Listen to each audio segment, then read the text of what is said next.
Hello, my name is Samuel Dobbins, and this is Memphis Material, an oral history project chronicling the stories of the visual arts in Memphis, Tennessee.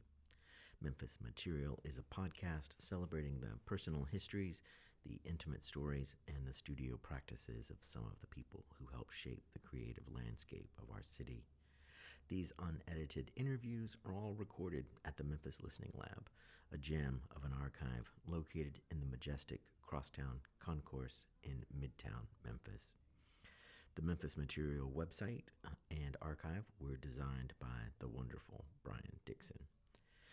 Now, we don't really have sponsors for our programs, but if we did, the first of two interviews we recorded with Tim Andrews. Today's interview would be sponsored by Mail Order Taxidermy, like through the mail. Today's interview was recorded on March 6th, 2025. Enjoy the interview. It's great to see you. Let's see. Let's jump right in. What's your earliest memory of art in your childhood? Oh wow. Well, with me, I think it all started. All right, so you may remember I have hemophilia, severe hemophilia. So as a child, I couldn't run and play and jump, and every time I did that, I ended up with a knee bleed. So my mom would give me art supplies and books to keep me still, and that is where my I guess love for drawing and painting began. Okay. And so she was very happy to just feed me whatever I wanted, as long as I wasn't running, jumping, and So Now, what kind of things were you drawing? I was drawing, like most kids, I was drawing dinosaurs and, but I also fell in love with birds because she had gotten I don't know if it was a book on Audubon or something, and I was just fascinated by his story that he went around and, painted every bird in America. That just sounded great. So I was going to be like Audubon. And so birds have followed me my whole life, too. Now, what do you think it was about dinosaurs? I mean, because I was a dinosaur drawer, too. What do you think it was about dinosaurs? All kids love dinosaurs. I know. Why? I don't know. Something that was there that's not anymore and that was bigger than life. And, I collected all kinds of dinosaur models and toy dinosaurs. And we had a big, long hallway. And, I'd make these little dioramas out of stuff and play with my dinosaurs back there forever. And then years later, when we were cleaning out my grandmother's house after she had passed away, we turned over a coffee table, and there was this whole dinosaur scene done in crayon where I had laid on my back and sat there and drew the whole thing on the underside of the coffee table. And I didn't even remember doing it, but there it was. Whoa. Now, obviously, your mom gave you the stuff. Right. And so, obviously, there was that kind of encouragement, but also to try and kind of keep you safe and to keep you well. What about in the house? Was it a house that was sort of like normally an artsy house, or do you think it just sort of came up because of your illness? No, it was not an artsy house. My dad was a steel worker. My mom worked at Dixie Cup. I had an older brother that had hemophilia, but he had passed away when he was young and I was young, so I never knew him, really. He was less than 3 and I was less than 1 when he passed away. So I say that because it kind of, they were always real tender with me, I think. They were afraid something would happen to me, and I was the only boy left with 3 mean sisters. So now, did your sisters, were they also hemophiliacs? No, the females carry it, the males express it. Oh, that's interesting. So it's recessive sex related gene that so there's 13 proteins that clot your blood. Okay. And I'm missing number 8. Okay. There can also be number 9. The royal family was number 9. All the kings and queens of Europe, and but it's carried by the females, and it only shows up in the males 50-50. Like you've got a 50-50. I had a 50-50 chance of either having it or not having it, and my sisters all had a 50-50 chance of either being a carrier or not being a carrier. So I think they all made it. I don't think anybody's a carrier anymore. And since I didn't have a daughter, if I would have had a daughter, she would have automatically had it, been a carrier. So. Wow. Okay. So now just to back up a little bit, you were saying that your house was not at all an artsy house. No. It was a, regular middle class to lower middle class country home in Arkansas, northwest Arkansas, right outside of Alma, a little community called Kibler. The road in front of my house was a dirt road.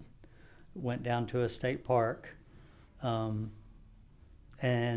as I got older, and instead of, like I said, I couldn't play sports, so Mom would turn me out in the back. Like there was all this wooded acreage behind us that led all the way over to a big creek. And she would just let me go out and explore, which I was happy to do. Because like I said, I had this love for birds, and I would follow them around everywhere, my grandmother at one time had told me that if I could get close enough to a robin to put salt on its tail, you could catch it. And I was like, oh, well, all I got to do is put salt on its tail. I remember now, that didn't last long, but till I figured out, well, yeah, I guess I could if I could get close enough to do that. But now, when you would go and explore, what kind of things would you do? Oh, all kinds of kid stuff, build forts and, but I always had a turn toward, I think, science, because I would gather up creatures and bring them home and have jars that had all their little environments in them. And I loved roly-polies. I loved all sorts of, creepy crawlies. And Mom would, when I'd come in, she'd make me take my pants off and she'd just shake them on the floor to make sure I didn't have a snake or a lizard or something like that in my pockets. So. And you were mostly doing that by yourself? Yeah. Huh. Yeah. Okay. Now, sometimes one of my sisters would go with me, the one that was closest in age. I had one older sister, one that was just 2 years younger, and then my youngest sister came along years later. So she was one of those late in life babies for Mom and Dad. Now, were any of them artsy at all? No. Well, now I take that back. Kim, my youngest sister, she's very creative, but she does it with things like she makes soaps and candles and she's a material making something. But I think that's really the creative in the art, is just making something. Yeah, for sure. Now, thinking about you making these drawings and being there with your materials, how are you getting visual information? How are you getting the things that you would base your drawings on? Like, did you have dinosaur books? Did you have comic books? I had books. I had some books, yes. But it always seems to me that I had to have something with me, like in front of me to look at. Like sometimes it was pictures, but not until later. Like I got into junior high and high school that I started really drawing with pictures and out of books. Before that, it was things that I was looking at. I've learned this, Hamlet, and this has been a recent discovery, is that you can probably, if I said, can you shut your eyes and imagine a big red apple? Could you? I don't have that slideshow in my head. Oh, yeah. It's is it anaphasia? Something like that. It's like where you don't have it. Like I say, big red barn, blah, blah, blah. Right. And you have no vision at all. My friend Cotton has that. I can't visualize it. That's interesting. But that's why I think I've always had to have what I was drawing in front of me so I could see it. And then I think back of when I started building my paintings and things like that, it was the same way. I would have to have, like I would do self-portraits. Well, one of the reasons I was doing self-portraits is I couldn't imagine something else to do, but I could look in that mirror, see myself, and capture that. So I always had to have a a live, which is also, I think, the reason I've always had such a hard time with abstraction. I never could make that leap because there's nothing there for me. So anyway, I just discovered that like 2 or 3 years ago. Right. And it was one of those things that... And it wasn't that I discovered I didn't have it. I discovered that other people did. Right. I was a little pissed off about it too. I was like, you mean you can just shut your eyes and imagine things? I always thought that was like a phrase. I didn't think it was real. Right. Well, a funny story, my friend Chris, he's synesthetic, and so he has certain color associations with certain letters and numbers. And same thing, he did not realize that it was a thing that other people didn't have. And so he was out on a date with the woman that later became his wife. And he said at some point at dinner, he was like, well, yeah, you know how like 1 is orange and 2 is blue and 3 doesn't have a color and 4 is gray. And he just like went down the whole list. And she looked at him just like you're looking at me now, which is like, what? Wait, what now? And I remember he told us that story later. And I remember we just had to get up and start walking around the room because we just had no idea that that was even a thing and that it was even possible. Isn't that weird how we just don't know because it's already our heads? Yeah. Okay, so you were talking about school and being in school and realizing that you were going to make some drawings a little bit later. Now, what about school? Was school a place where art was encouraged? Was this a thing that was where they were like, yes, Tim, hell yeah, do this? Okay, so in 6th grade, I had a 6th grade teacher. She was not a particularly great teacher, but she loved to give out mimeograph sheets of birds to color. That was her keep the kids busy thing. Well, of course, I just ate that up. That was right down my alley. And then the next time I had a really big supporter was in high school.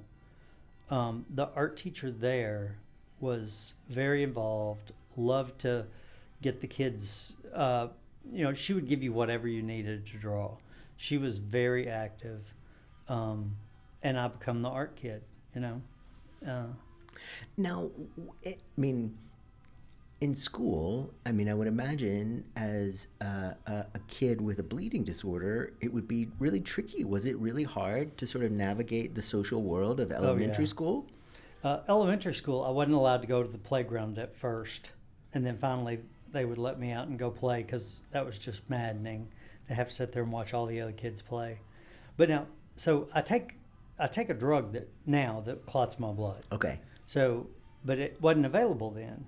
It didn't come out until I was probably a teenager. And so most of the damage had been done to my legs by the time that they had anything. So I wasn't strong enough to really play outside much.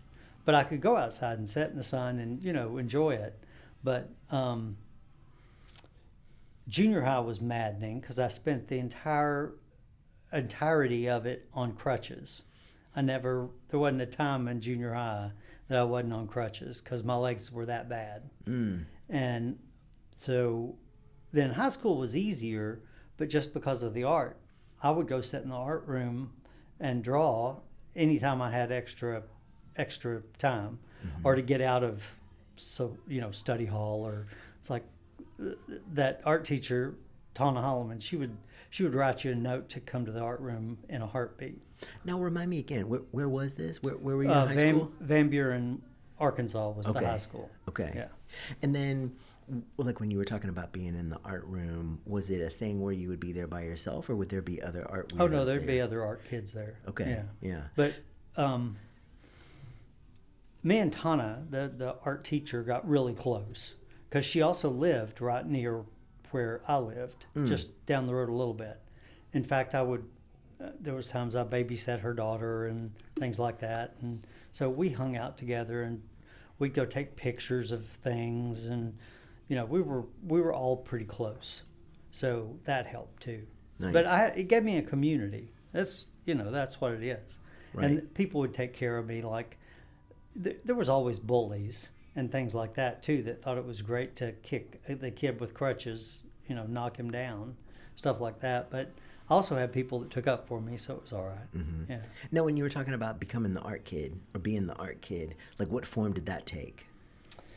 Just if anybody needed anything drawn, they would always come to me and go, "Oh, Tim, can you draw me this picture of a and they'd explain to me what they were trying to do, and it was usually for a poster or something like that, and I'd draw it. Yeah, there's got to be a huge novel or a behavioral study in there somewhere about how art kids would cultivate their art ability in some way to be off limits for bullies, or or to be somehow safe. You're absolutely right. Don't pick on Tim. He's the art kid. Yeah, he can draw. He does really cool stuff. Right, because it's kind of like a magic power. Yeah, yeah, for sure. Okay, and so tell me a little bit more about this teacher, this high school teacher. Tana Holloman. She, like I said, she was right there in the small community of Kibler. She taught there, I don't know, 20, 25 years maybe. As far as I know, she's still with us. I haven't been in contact with her in a number of years, but last time I ran into her in my hometown, she was doing good. So. Now tell me a little bit more about, like for me, thinking about the art room, part of it was, of course, the teacher. Part of it were the people that were there with us. And then part of it was like the exposure to materials that we had never seen or never worked with before. And then also images that we had never worked with before. What was it like for you in terms of thinking about that high school art room experience? Well, she was real big on, like you said, exposing us to other artists. I told you I'd already been infatuated with John James Audubon, mm-hmm. but I got into Michelangelo and reading about how he made art, mm-hmm. and he used to make what he would call cartoons or sketches on vellum, and I started drawing on tracing paper, and to this day when I'm doing a painting, I start out by drawing on tracing paper. And because you get an image on tracing paper, it's easy to flip, it's easy to manipulate, you can see through it to see how it looks with other images. And that became part of my art making, a method of how I did it. Now I'm curious, what are some other things, like in terms of the other classmates? I mean, for me, one of the things that was really great was just the energy of being in that room. And then also, I mean, in the way that like we're sort of the weirdos, to suddenly find yourself in a room with a bunch of other weirdos. What about some of those other kids that were in there with you? There was a girl, Nancy Taylor, and she lived right next door to Tana. And we became really close, good friends. In fact, she moved to Memphis with me when we came here together to go to the MCA. So I had a friend that came with me. So that was pretty great. And so we had been friends for years and still are. She's still here in the city. Now, you were talking about Michelangelo and Audubon. Who were some other people that you were exposed to? Ooh. I know it's like a pop quiz, Tim. I forgot to tell you. Yeah, I know. You got to take all of your ginkgo biloba and everything else to get the brain, get ready for the ultimate pop quiz. Yeah. Well, I mean, there were a lot of other artists, but the ones that always stuck out to me were, I loved Bacon, Francis Bacon. They were showing you Francis Bacon in high school? Yeah. Okay. In Arkansas. Now, that's another thing. She was really liberal-minded and didn't hold back with any of the art history. She loved scandalous stories about the artists. We got all of that. But yeah, Francis Bacon. Now my mind just completely went blank. That's totally okay. Let me push a button real quick here. So we should be okay now. That way, off. Okay. But she was big on a lot of the old masters too, and right. She liked. Again, she was a visual person that liked. She liked for us to draw things that looked like what they were supposed to be. She wasn't an abstract artist either. So, and we did mostly drawings. I will say she loved pen and ink drawings, so she was real good at that. The teacher, and so that was something that we could all do together. And so, and I still was mostly drawing birds at that point. When I came to MCA, I thought first of all, when I graduated from high school, I didn't go into art right away. I was going to be a field biologist. So I went to Arkansas Tech University and with a major in biology. And I was one semester away from graduating with that when I confessed to a fraternity brother that I'd always wanted to go to Memphis College of Art, and that was sort of my secret little dream. And he said, well, you should apply. And I was like, he said, yeah, apply. What's the worst that could happen? So I applied. I got accepted with scholarship, and I didn't even go back and finish my biology degree. I just moved to Memphis. You can imagine my parents were not very happy about that. I can imagine that must have been a nightmare. Yeah, because I was that close to graduating. Wow. So I just transferred into MCA as a junior because I'd gotten all my electives and all those basics out of the way at a real school. Wow. I used to say that all the time. At a real school. And so now, when you were there at the other school, were you taking art classes at all? Yeah, okay. I was taking as electives. I was taking art, but just to do it. But yeah, I was going to be an ornithologist. I was going to be that person that studied birds in the field, and there were two reasons. Like I said, it had always been my secret dream to go to MCA. But also I was learning as I was doing all this field work that my legs weren't going to hold up to that. They were quickly wearing out. And so it's like, now you're not going to be able to do that your whole life. So what are you going to do? And so actually I got my first knee replacement the summer before I moved to MCA, earlier in the summer, in June. Wow. Now, I mean, to me, that's totally surprising. I think of knee replacement as a really modern innovation. I was 24 years old. Right. So 1984. Wow.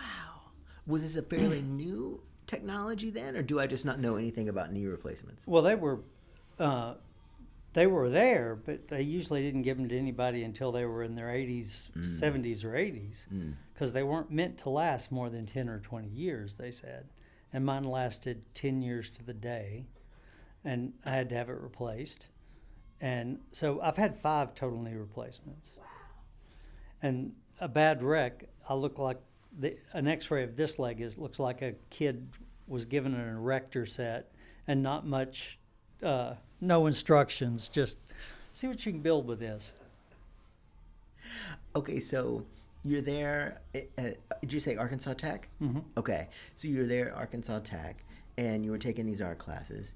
Just out of curiosity, what kind of things were you exposed to there in terms of thinking about art? Well, I was taking clay. I remember that for sure. I'm sure I had a drawing or painting class, but the thing I kind of got more into there was because I had never done ceramics.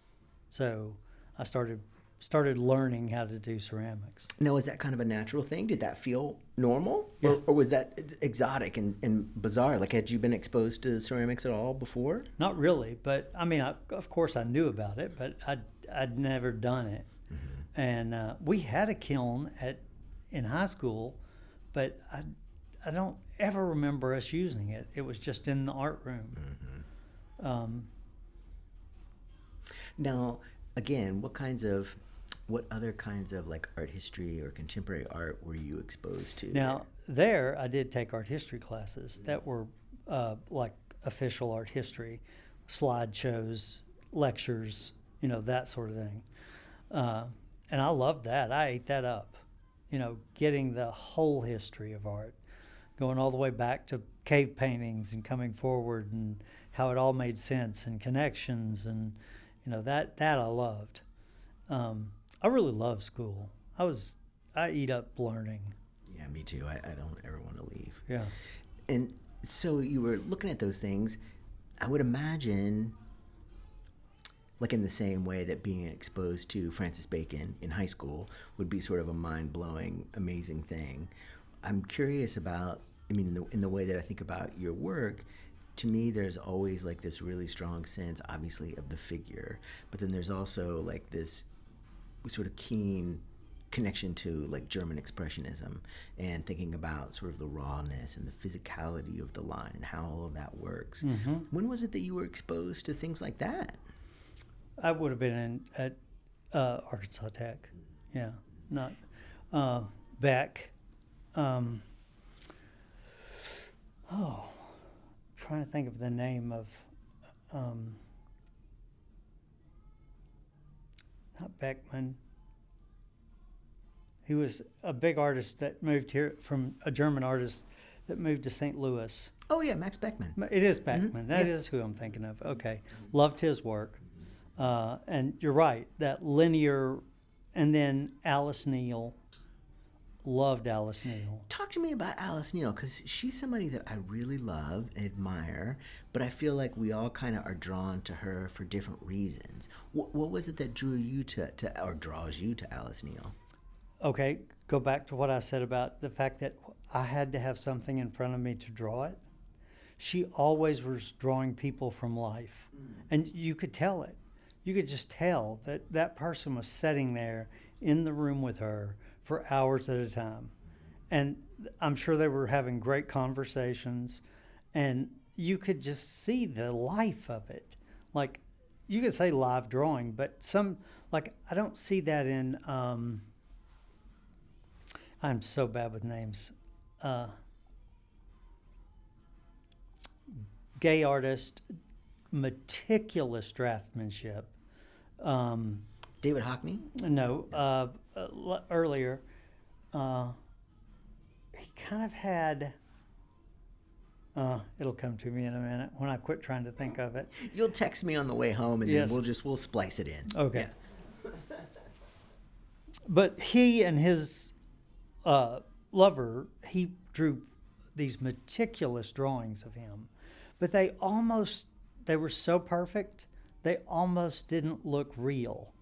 Like, where Alice's work is a little sloppy or a little messy, but that's more like life to me.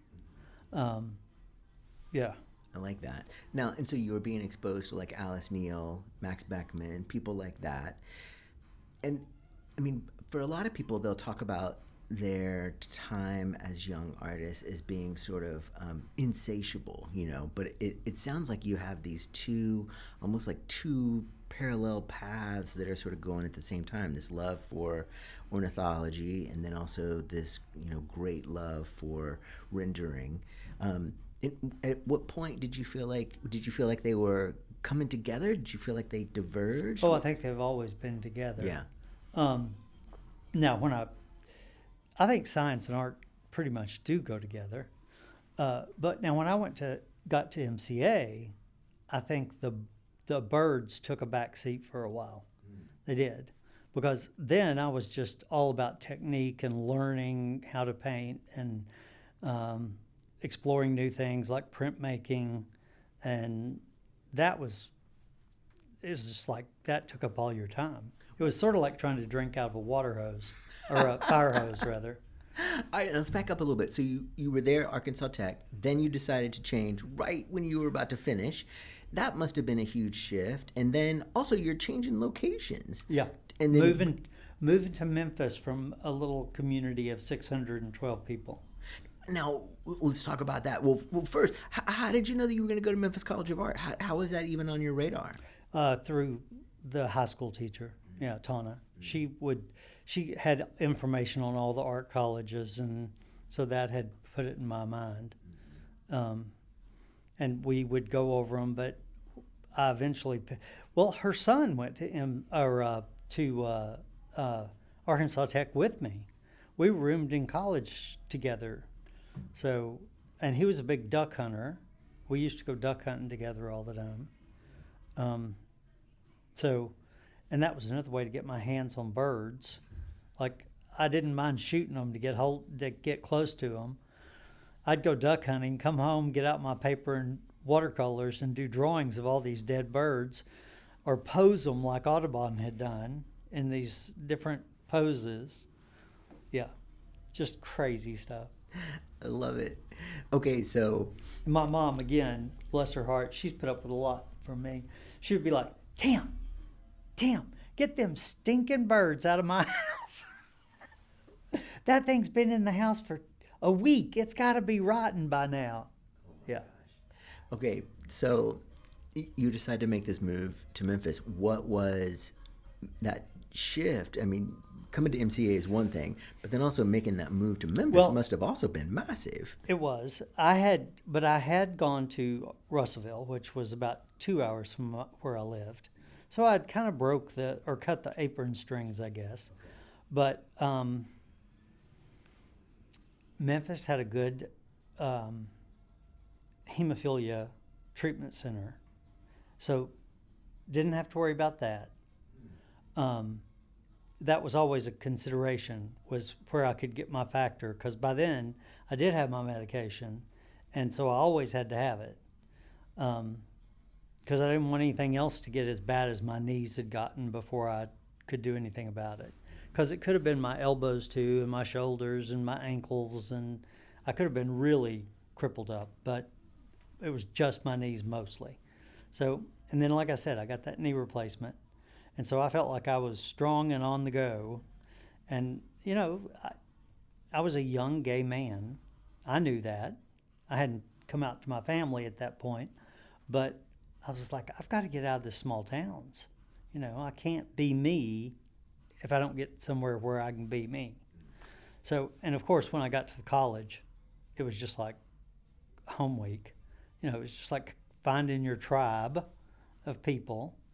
And where before I'd always found them one or two at a time, like just individuals in amongst a group of people that were not like that. So the weird kids, like I think you said earlier, and Nancy Taylor was one of the weird kids, and we moved here together, and we didn't live together, but we moved here together at the same time. The school set us up with roommates, and so I was in a little apartment over on Belvedere with a guy from Norway, Bjorn Schulze. Now, okay, so here's this kid from Kibler, in with an international student, because on my, you know, I could talk to a fence post, so I had put on my application, I didn't care who I was, you know, no preference as far as roommates. So, yeah. So now, what year was this that you came to Memphis? 84. Okay, so you come to Memphis in 84. And so what is, and you were talking about coming to Memphis as a gay man, how was Memphis at that time in terms of the gay community? Was it one of those things where it was a very easy transition, or was it something where you had to sort of look? I had to look, because I was out, and I never, after I got to Memphis, I never pretended otherwise to anyone. But I didn't know anything about it. Like, I'd gone to a few gay bars back in Arkansas, but they were small and dark and kind of a secret sort of thing. And but there was a big club down near where we all lived in the art farm area down there, George's. That was a big club, and I would go and meet people, and I met some really good friends there. So, and so it was a thriving community at the time. Yeah. Good. Now, what about in the school? How was that transition coming into the school? Because you were coming in with credits, and right, so you were coming in as a junior, which is sort of a tricky thing because a lot of those kids who were juniors had spent the last 2 years with the other people.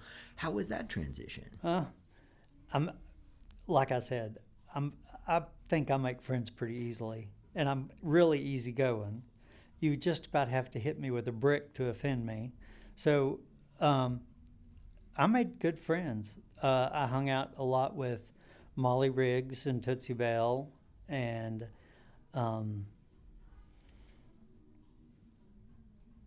trying to think, Gary Williamson, again, he lived over by me, near where I came from, and I always had the biggest crush on him too. He was so cute.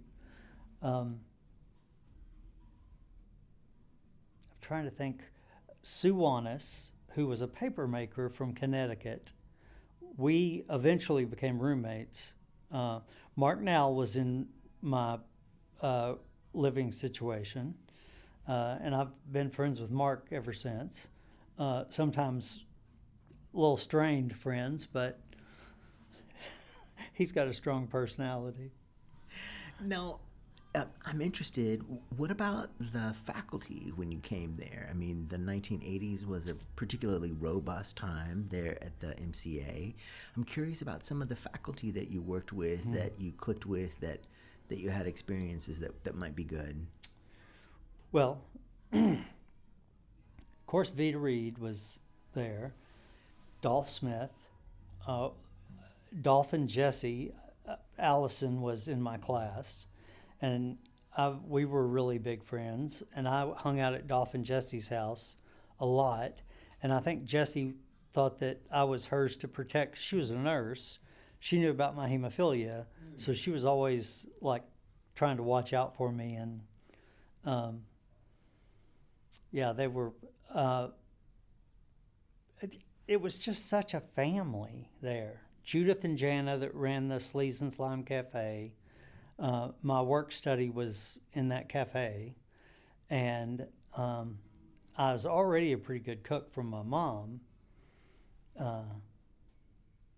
And then having them teach me, and then I went on to work for Karen Blockman Carrier.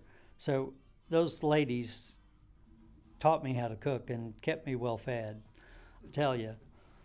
Well, now tell me about Vita as a teacher. I mean, I know Vita as a person in the world. I know her as a painter, but you've got this experience with her as a teacher. Talk to me a little bit about what she was like in the classroom. She had an extraordinary gift of being able to meet a student where they were in their work, and to very gently or soothingly, or not, critiques can be jarring, or they can be, she would ease you into your next steps of where you wanted to go. And it was so, she could see it, and she would get you there. And then she'd explain how she got you there afterwards. And then we'd go to the next step. Like, she was really amazing. And I get back to that she could just read you where you were. And because lots of times these things would get tense because critiques are critiques, and your classmates are saying things about your work, and the faculty are saying things about your work, and sometimes they're totally opposite. And then you're sitting there trying to figure it out, thinking, well, that's not what I meant at all. That's not what I was trying to do. So, yeah, but she had a really gentle way of seeing through all that noise and just going right to the heart of it. I'll never forget one time in a critique, I had a series of these fully nude self-portraits. I had 4 or 6 of them that I'd done. They were almost life-size. Not quite, but almost life-size. And all of them were looking directly at the viewer. And this was also during the HIV years. And so through my blood products, I had contracted HIV years ago. In fact, when I came to Memphis College of Art, I knew I was positive then, even though they didn't even have a test for it then. I'd gotten a letter from the manufacturers of my product that said, don't take this medication. It's been linked to someone that has AIDS. And I had taken it already, because you took it every month, and that was like, the lot numbers they gave me were like 2 months ago. So not only had I been taking it, I'd taken other lots too. And I had to continue to take it, because it was either, are you going to take the medication or are you going to bleed? So, yeah. So when I came to MCA, I knew I was positive, or I suspected highly I was positive. No, in fact, I knew by then. I did, because when I got my knee replacement, I had them test me then. And I had to argue with them to get them to test me. And the way I convinced the guy the doctor to test me was he said, well, even if it is, even if you are, there's nothing we can do about it. So what do you want to know? I was like, well, what if I was dating your daughter? Would you want me to know? And he was like, I'll get you a test. I was like, yeah, thought so. Dumbass. Anyway. So I had all that too when I got here. One of my things that I'm excited about is that we got you sort of just to the side of the mic saying dumbass. That's good. I like that. That's like the perfect cut. Now, I mean, there's a whole bunch of cans of worms that we just opened there. I mean, but that's well, and I was always really open about that as well. In my years at MCA, it got like at first it was a non-issue because it took years before my body started showing any signs of it, and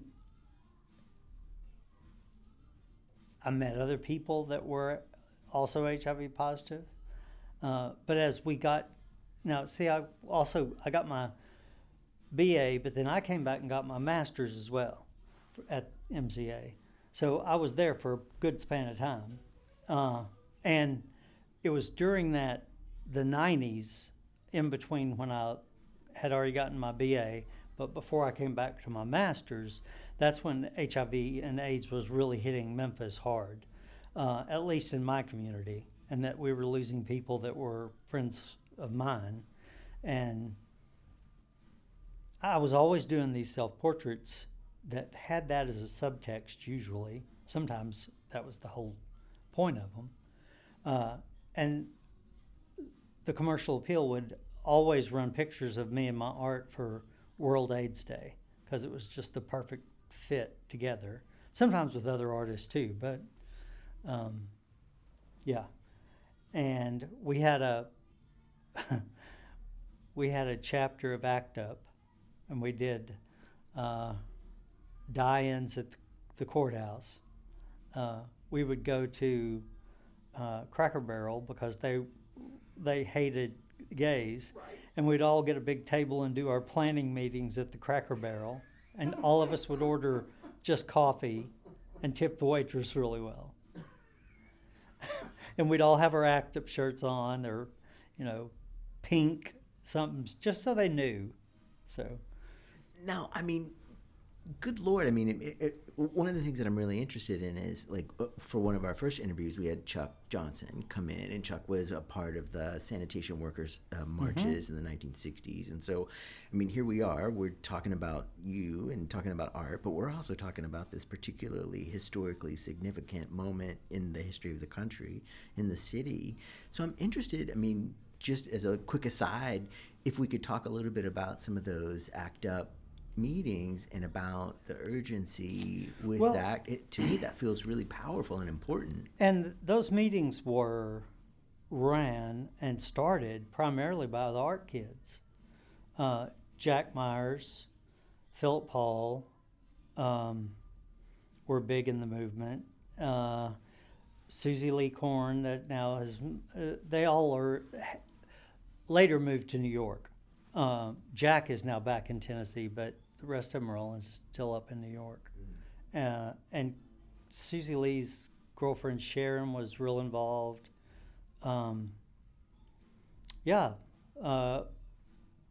We were just trying to do anything we could to get attention, to cause trouble, and try to get somebody to listen and get some medications to us.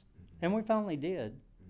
So now, I mean, also, one of the things that's particularly interesting, and it's always kind of been there, and it is again now, just in terms of thinking about what is it that we as artists can do. What is it that how can we be a part of something that might make things that we're experiencing as a collective better?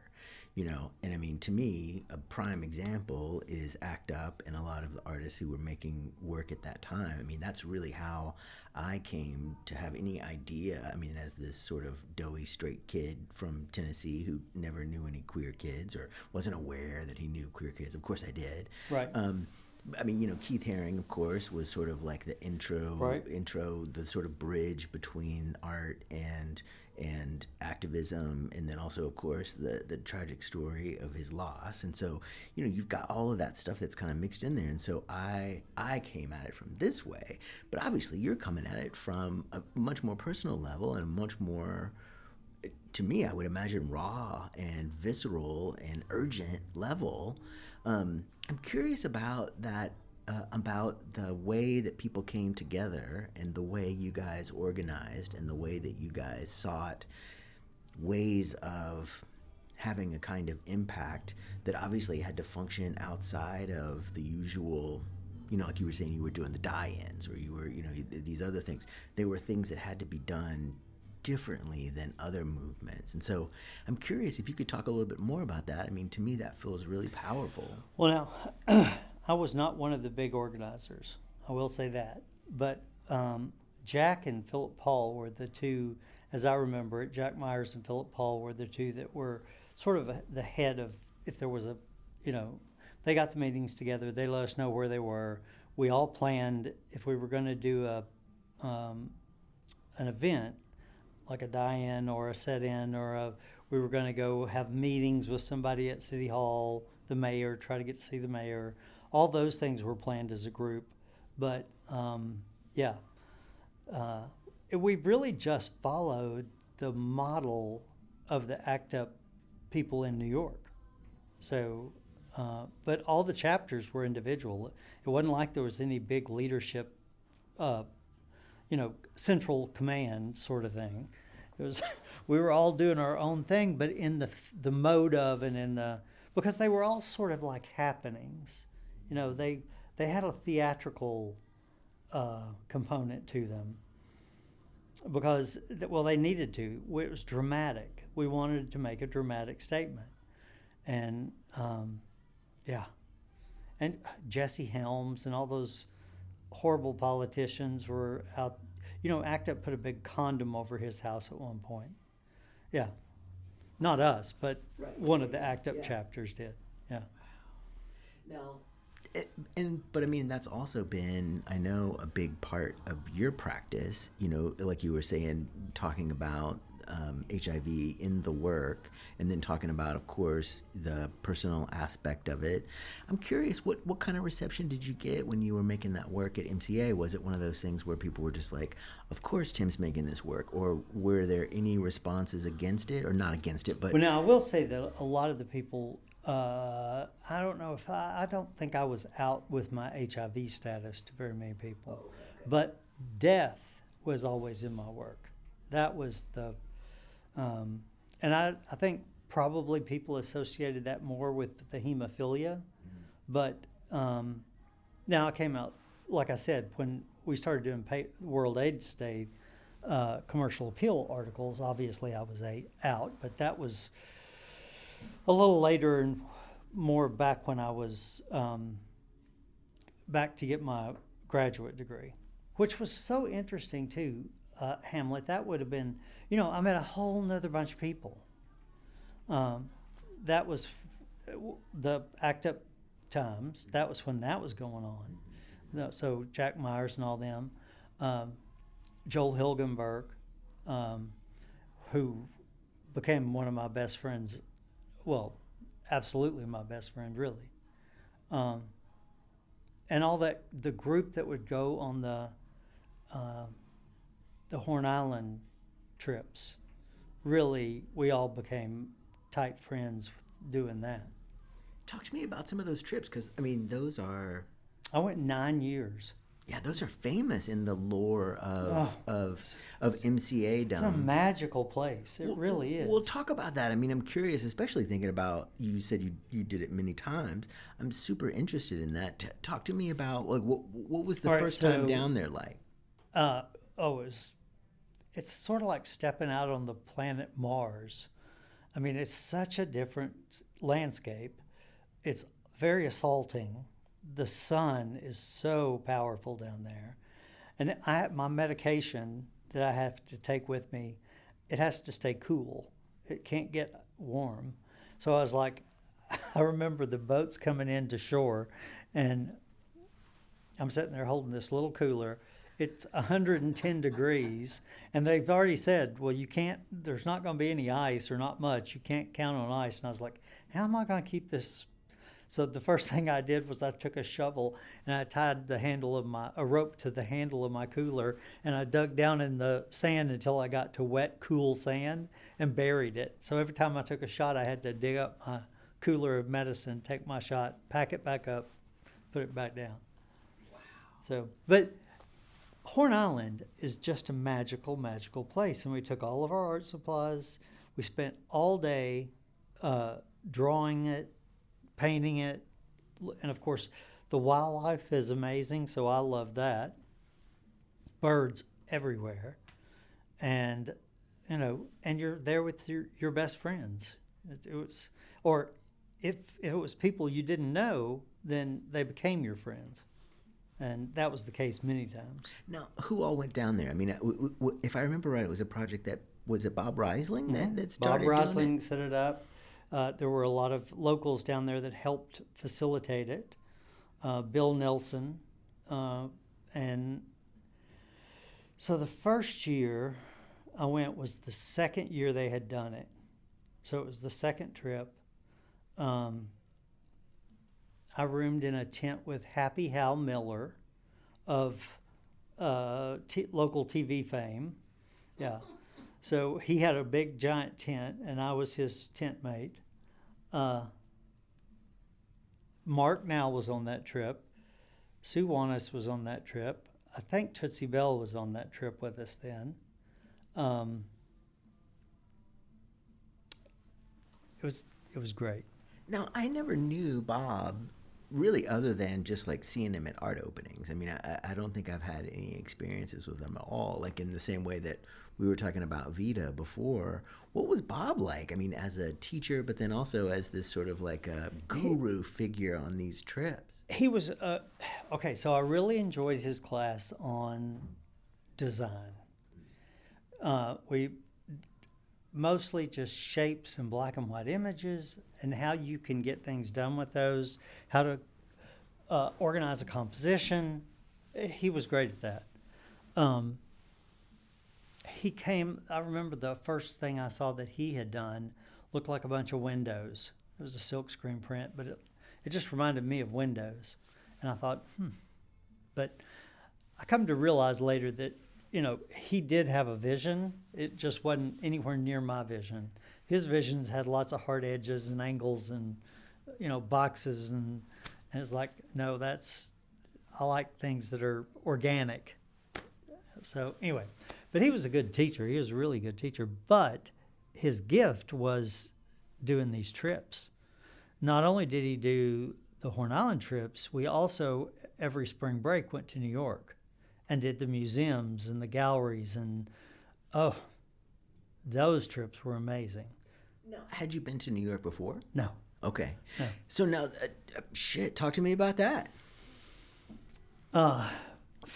First of all, my dad, when he found out I was going to go to New York, he said, Tim, them people up there, they just as soon shoot you as look at you. You shouldn't go. He warned me against it. Of course, they were the nicest people ever. You're nice to people, people are nice back to you. That's the way it works. I believe in people. No, it was truly amazing. There'd be about 20 of us fly up. We had buses that picked us up and took us to the hotel, and then there was not that much after we got there. It was not, there were days that we knew we could go to this museum or that museum, but that was just because it was the days they were open.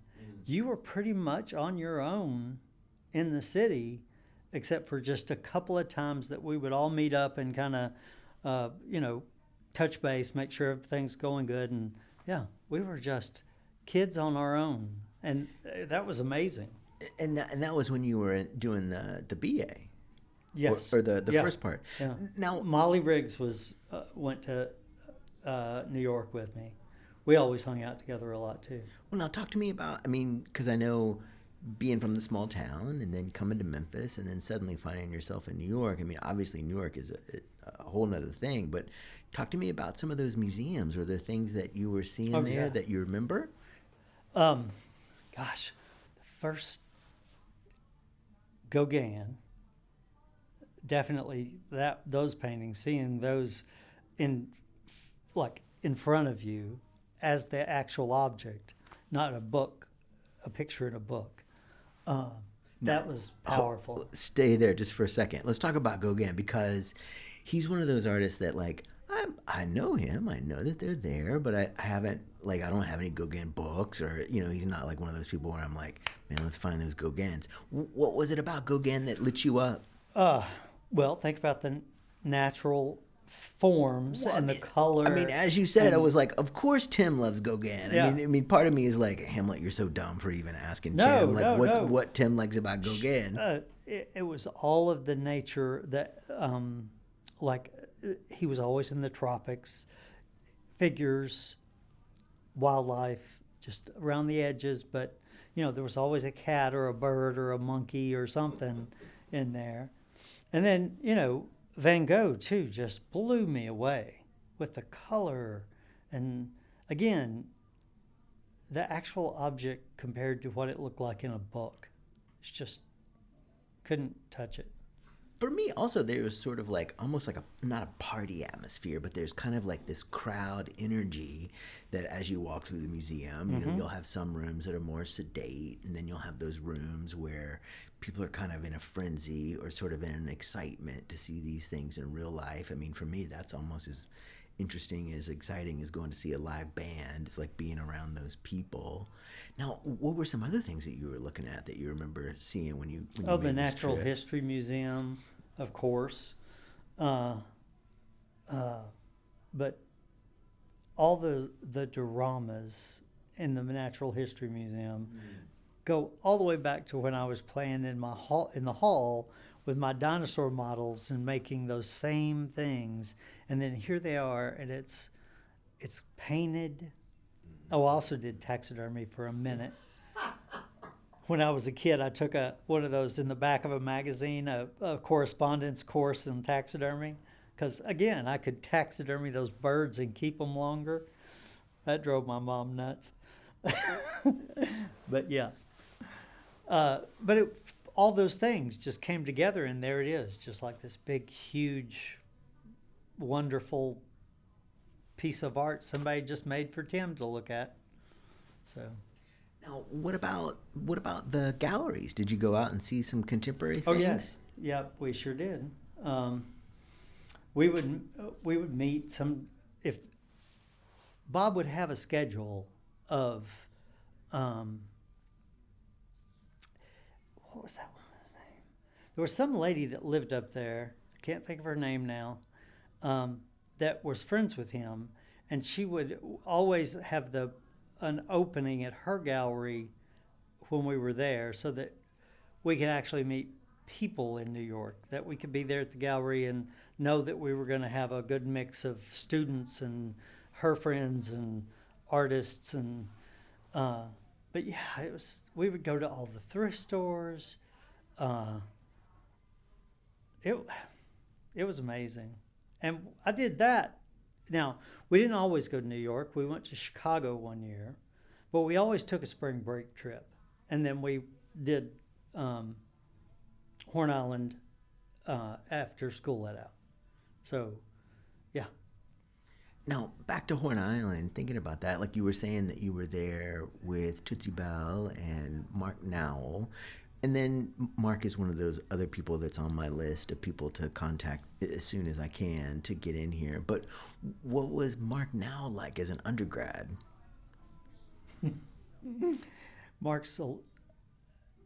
He's a character. I love him to death. He's real, I don't know how to describe this. Let's see. He's a little bit of a force of nature. And he's got a very distinct vision again. And I'm not going to say this time I don't understand it, because I do.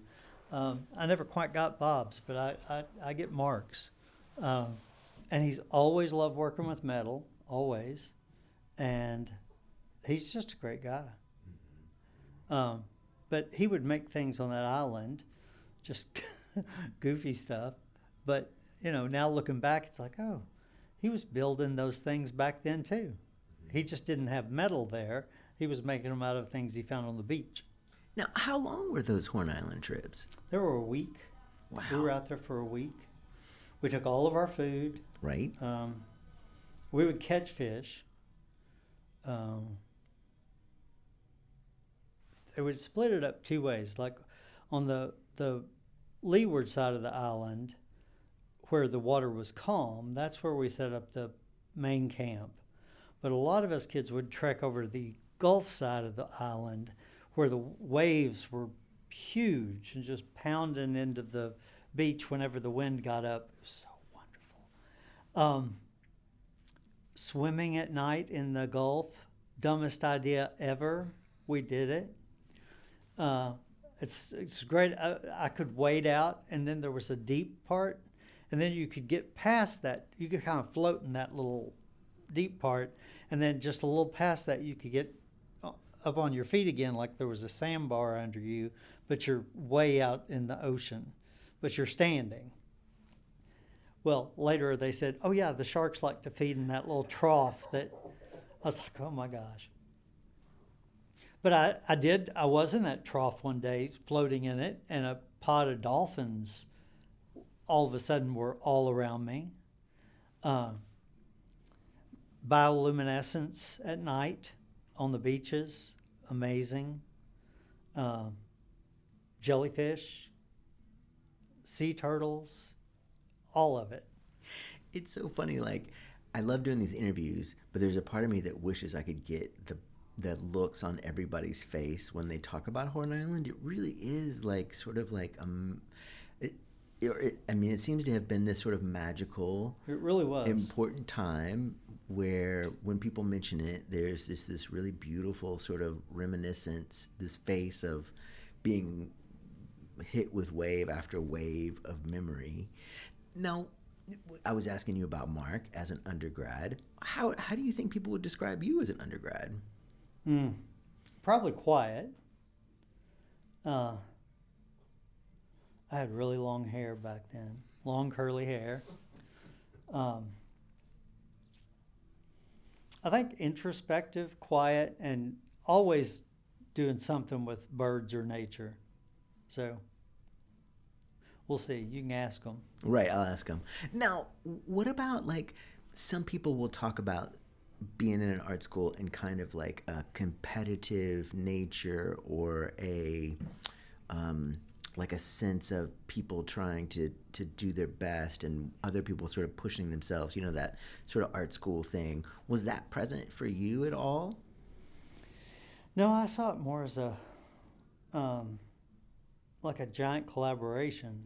Like we were all trying to get somewhere, but it took all of us working together. And if somebody needed something like from to do some of their project with, and maybe it needed printmaking or something like that, or we'd think, well, you could silk screen that real easy and then put that image on your canvas and then paint it. Well, they didn't know anything about silk screen. It's like, well, come on, I'll show you. It was that sort of thing. And even later, after we got out, that artist community down in the medical district, Mark lived down there for years. He moved down there before he even got out of school.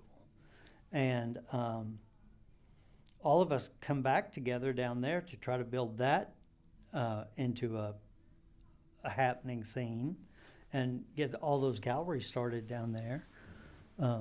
Art Farm and Pinckney Herbert, and but it was still all those art kids just down there working hard with that sense of community. Mm-hmm. Okay, so I'm also curious about Joel.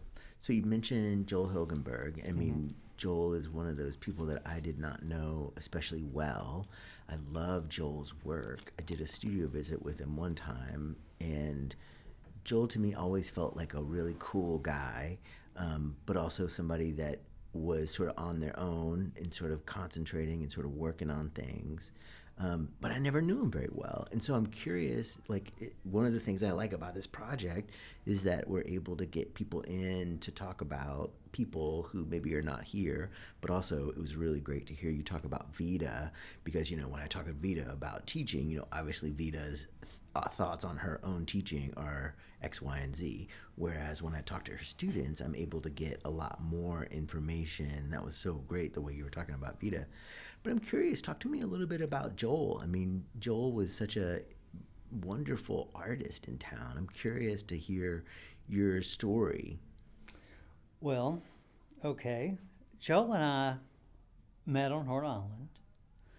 I'd seen him at the school maybe a little bit, but he went on that Horn Island trip. I was there. I don't even know if I had gone back to my master's degree at that point. I think I was about to, but you could, if you were an ex Horn Islander, you could go on one of those trips if they had space. So anyway, I was on that trip with him.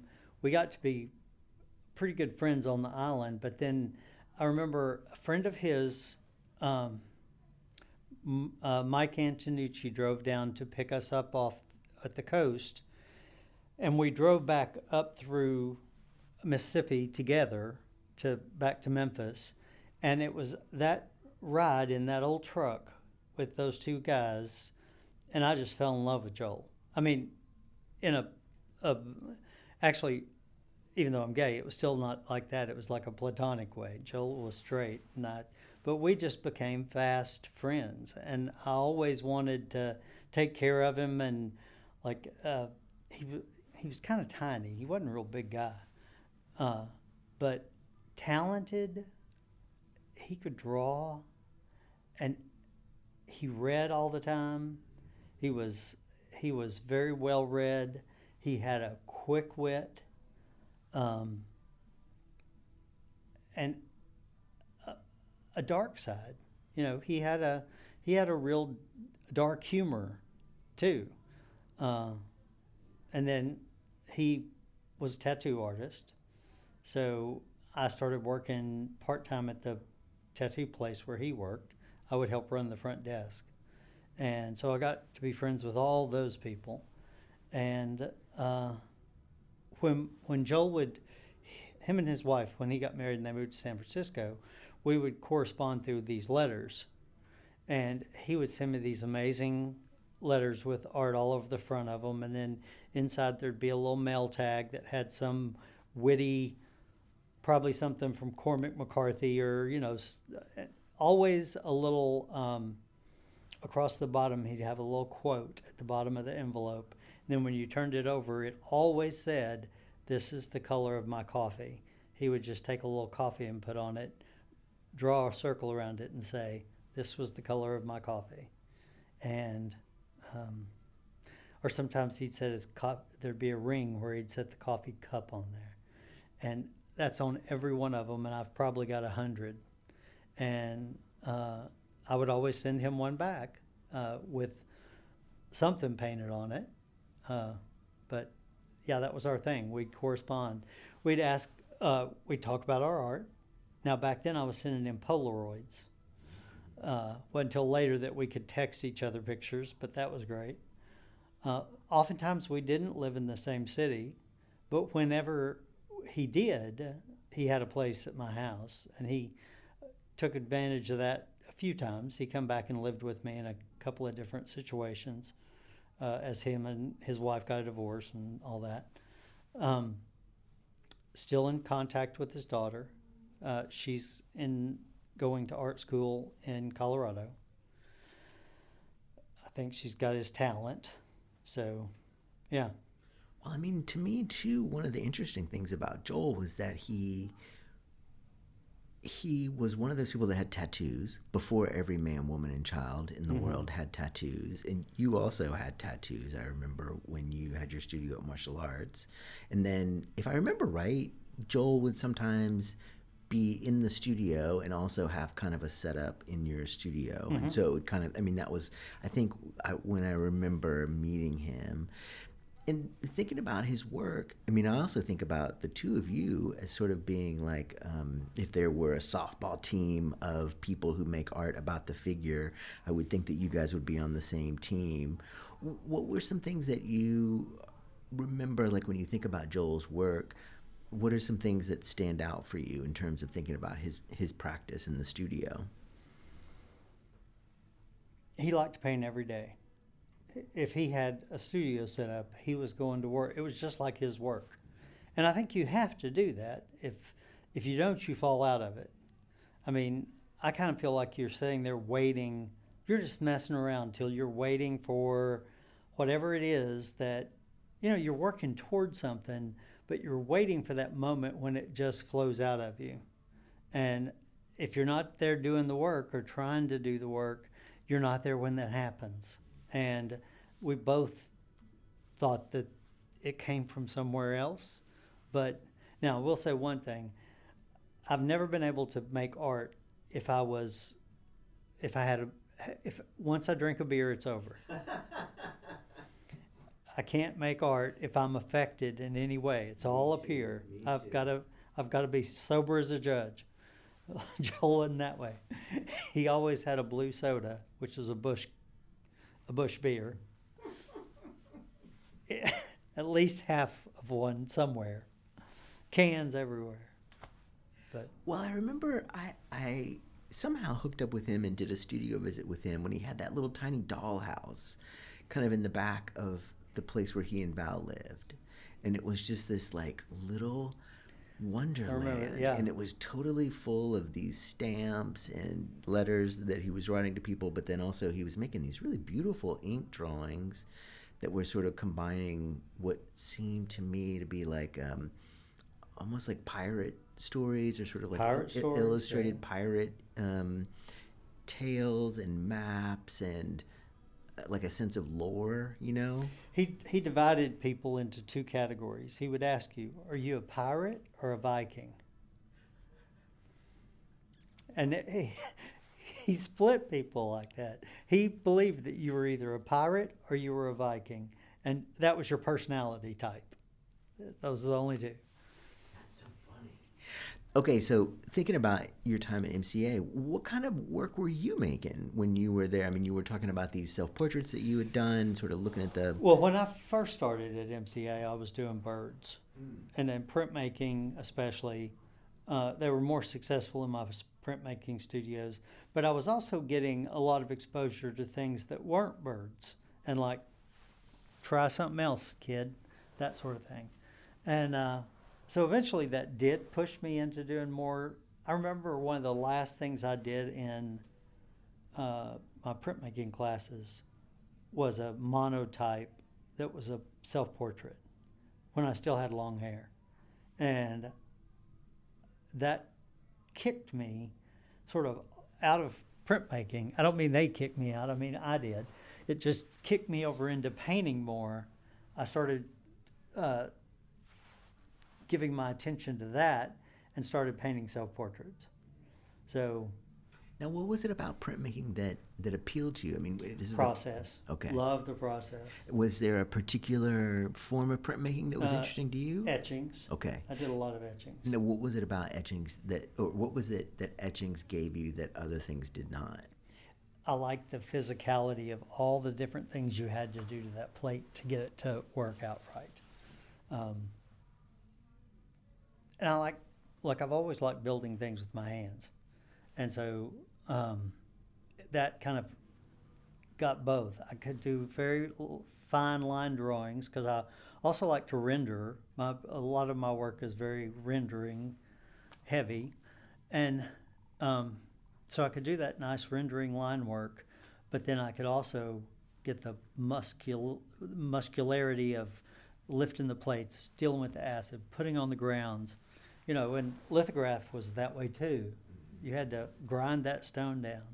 So I like that. I like the combination of the strong muscular part and then the delicate, very delicate light drawings. Now, who was teaching printmaking at the time? Maritza. Okay. Davila. Now, how did Maritza work for you as a teacher?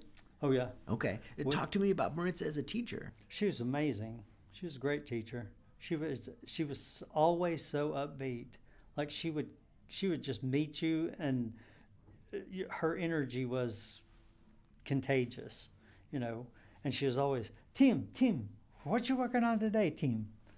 And Well, I mean, that was a very bad impression of one Maritza. thing about Maritza is that she's such a badass, and she's so Yeah. like, I mean, truth be told, our students at the University of Memphis, Maritza freaks them out because she's such a hardcore teacher, you know. And I mean, of course, Maritza's a great teacher, and the students eventually come around. But I mean, there's a kind of like a militancy to her in terms of getting people to do things, and I think a lot of it really is sort of safety, and I think a lot of it is also just trying to make sure that if you don't do the right things, you're not going to get the images that you want, and then as a result you're going to hate printmaking. But now talk to me a little bit more about Maritza as a teacher. Well, she was a good teacher, and she ran that printmaking studio 2 o'clock. She wanted things cleaned up afterwards, all that. She was a bit of a hard liner, but that didn't bother me. To me, it was her enthusiasm that was so contagious, and I don't know, I saw a softer side of her too. But I'll tell you something that is amazing to think about from back then to now. We had these big kerosene sinks. We had open acid vats. We were doing all this with, I don't even remember ever wearing gloves in printmaking. Just running your hand under the kerosene sink and getting all the ink off your arms. And it's like now then it's just like everybody's in a hazmat suit. No. I mean, one of the things I'm curious about too, in terms of thinking about that, is there's something kind of magical, I think, about ceramics rooms and printmaking rooms and photo labs. Like painters, we've got cool stuff and we have a cool sense of community, but there's something that happens around equipment, I think. What was the print room like at MCA when you were working a lot there? Well, it was very busy. We had a lot of people that liked to come in and use that print room. It was funny. There was always a group of us that would stay late, like either in printmaking or painting, one or the other. And we tended to work in small groups. Like, okay, I'll meet you down at printmaking tonight after dinner, that sort of thing. And we'd get there and work, and we all had our own desks and lots of space. And Maritza was real free about leaving the equipment accessible at night, as long as she trusted us too. That was another thing that used to be there was, it's funny, that school was so open, everybody knew everybody, and we knew the security guard. We could walk in at night and it's like, well, you're not supposed to be up here. I said, I know, but I'm just going to work a little bit longer. He'd be like, okay, check in with me when you leave. That sort of thing. They would really let you, if you wanted to work, they'd let you work. Later, it got a little bit tougher, and you got kicked out at a certain time, and yeah. By then, I was teaching there, not going there. Now, who were some of the other folks that were working with you in the print room? Claudio Perez, Claudia, and I cannot think of Claudia's last name. She was from Peru or Argentina. He was from Peru. She was from Argentina. They both worked in the print room a lot with me.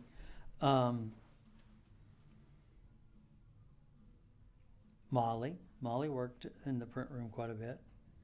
I can't think.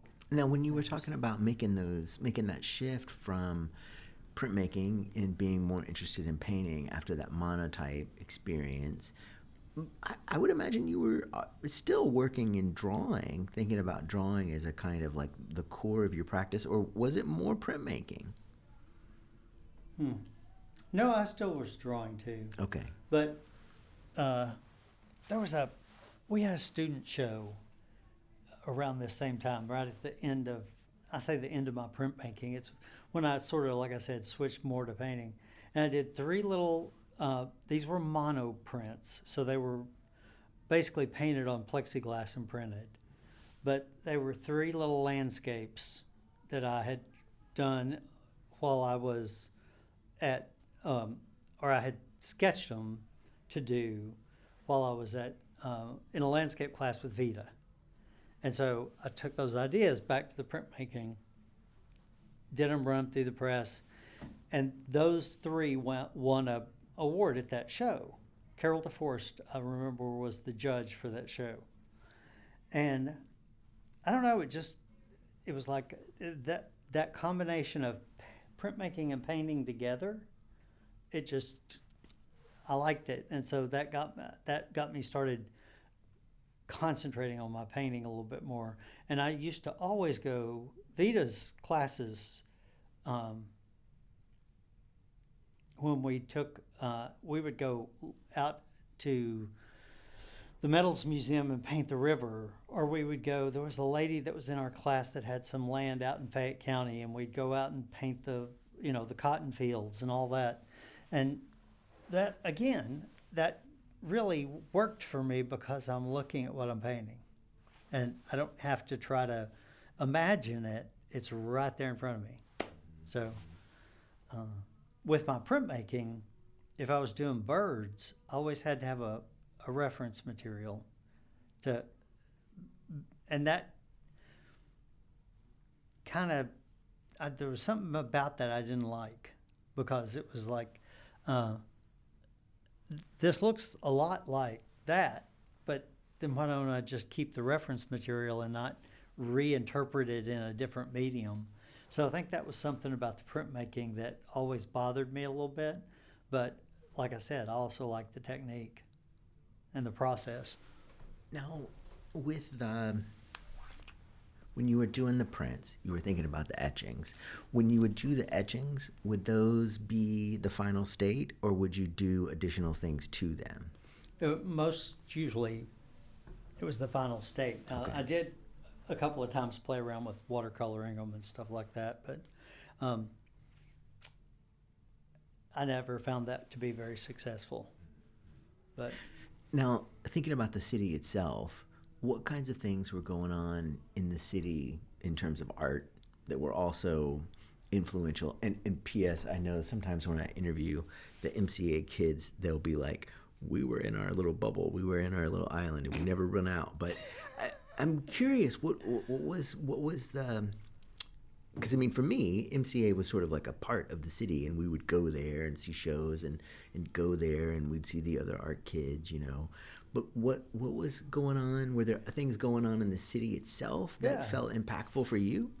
Well, we were also a little bit... Now, this is when I came back. This is a span of quite a few years we're talking about here. I'm kind of ping-ponging back and forth. Like when Joel and I were living together, he was dating Sanine. And so we had a tie to Memphis State, what was Memphis State then. And so we would go over there to their galleries. We would always go to shows at the Rhodes Gallery. Christian Brothers, we would go to shows there. And all of the things down around Pinckney's place, Pinckney Herbert, martial arts, that was the one that I guess me and Joel and all my friends then went to all the openings down there. We had studios down there for years. So, yeah. Now, I'm curious, what about some of the artists in town? I mean, obviously, you've got the people who are connected to MCA. Obviously, you've got the people who are in the school there with you. What about some of the other people who were a part of the community? Do you remember going to see any of the shows of the instructors? Or? Oh, yeah. Yeah. Murray Reese, Dolph Smith, Bill Womack. Anytime they had something, we were going to go to their shows. By the way, I think I was probably the worst student Bill Womack ever had. Took calligraphy, and I have the worst handwriting. And bless his heart, he worked real hard. I guess I got better, but whew. Now, what was he like as a teacher? I mean, he's somebody that hasn't come up very much. Every once in a while. Big, gentle giant. Yeah. Yeah, he just a crackerjack designer and calligrapher. you know, he handed all of our diplomas. It's amazing. Um, but yeah, he was a really good teacher. He would take time. You know, he was physically a big man, but he would take time with you, and really everything he could to get you there. And yeah, I really felt hopeless in that class. That was the one class, if I could take back, I just felt like I was wasting everyone's time. You mean you would go in and do things differently, or you just wouldn't take it? No, I'd try to do it the way he wanted me to do it. I was just hopeless. That's all. Like I couldn't, and maybe it goes back to what we were just talking about. I could not work out spacing between letters to save my life because I couldn't imagine it. Like he would, and see, this all kind of comes together now that we're talking about it. He would say, just think about it and move it a little, like just imagine if it was a little further apart, how it would look. And I'm looking at it going, well, I don't know what that looked like. I was just not a very good calligrapher. Now, what about some of the other teachers? What were some other teachers that, I mean, because that time when you're there at MCA, like I was saying, is sort of a heyday. I mean, there's a ton of really fantastic teachers who were there. I'm curious, who were some other folks that you had as teachers that were particularly impactful or important for you? Well, I continued with ceramics. So Peter Sanjan was an amazing teacher. Now tell me about that. He was kind of hard, but tough teacher, but he was good. And I couldn't use the wheel because I've got, this is a recording, but I've got a leg that won't bend. So I could, and this one wasn't any better back then. And so I couldn't kick the wheel. So I did mostly hand building. I did do a few things on the electric wheel, but it wasn't a very good wheel. And anyway, I did mostly hand built stuff. I did architectural sort of little temples. I tried at one point to do animals, but I wasn't very successful at that either. So I just stuck to my hand building and my temples. And so, I mean, one of the things I love about the stories about MCA is that there's so many teachers doing so many different things, and they were all really great teachers from what I hear. I mean, I don't think I knew any of them as teachers. Now, again, thinking about your work at that time, I know we're talking about a great span of years, but I'm curious about the work that you were making when you were there, and then also thinking about community. Because, I mean, for me, one of the things that I think about with your work is that there is a kind of like a storytelling that goes along with them in the figure and in the space and in the almost like in the old days where in the Renaissance paintings there would be these like saintly attributes, like the Saint Sebastian would always have the arrows, or Saint Jude would always have the lamb. Like you would sort of populate your pieces with these really significant parts. And so talk to me a little bit about some of the things that you were making when you were there at MCA. Well, another part of that MCA when I went back was we had our studios and we had our studio spaces, and we could pretty much do whatever we wanted to, like to populate our spaces, and they were ours. We weren't for the semester. So I got where mine was pretty ornate and full of objects, and like you said, things that were a little oftentimes hinted toward religious, even though I'm not religious at all. But that those symbols have power, and so I would use them in my background or in my work. But it got to where people would love to come and hang out in my space because it was so comfortable and it was so funky. And even Tom Lee one time said, this is really your artwork right here. He goes, you should do more of this, assemblages. And I was like, well, I don't think I'm going to be taking my studio and putting it in a U-Haul and carrying it around to galleries, Tom. But I got what he was saying, and he kind of was right. But, you know, my spaces have always been something that I wanted to populate with objects that meant something to me, be comfortable. You know, that's our home. But yeah. But then those were the backgrounds of my work too. And I was very intentional about what was behind me when I was painting it. Yeah. Now, in terms of your work and acceptance and showing, what were some of the opportunities that you had while you were there at MCA to show your work? Because I mean, I remember one of the things that was really great about, as an outsider, going over and being able to see some of the student shows. How was that? How was that sharing of the work? Because I think for me, a big part of your work has also been sort of a really personal part of your life and your sharing of your personal life in these pieces. Was that one of those things that felt totally natural because it was such a family-like environment in such an intimate space? I think part of it was, you know, ever since the HIV years and working with ACT UP and doing all, I always knew that there was a power in the image, and I always wanted to use that, not so much for shock value, but like in most of my paintings, they're nudes. And I think there's something very honest about that, because when we put clothes on, we change ourselves, you know, and we dress in some drag for the day, but we make all those choices to either hide or accentuate parts of ourselves. Well, when you strip all that away, then everybody's the same. And that's the big reason that I usually was unclothed, was I wanted, or minimally clothed.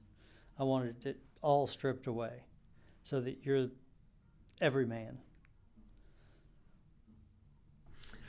Okay, let me see. And then I'm also, like you said, adding elements around me that hopefully you're getting a story, and that the visual, those images are putting together something in your head that is leading you somewhere, and that's what I'm trying to do, or give you hints and I don't want to write it all out, or I'd be a writer, but I want to give you some clues and see if you pick up on it and where you go with it.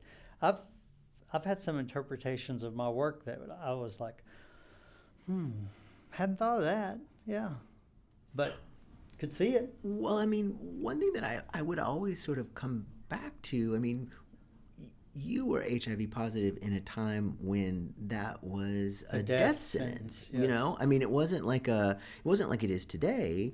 I mean, you were sort of in the thick of it, and are really kind of an anomaly. I mean, there can't be too many men your age that lived through the pandemic or the epidemic and were HIV positive, you said in the early 80s.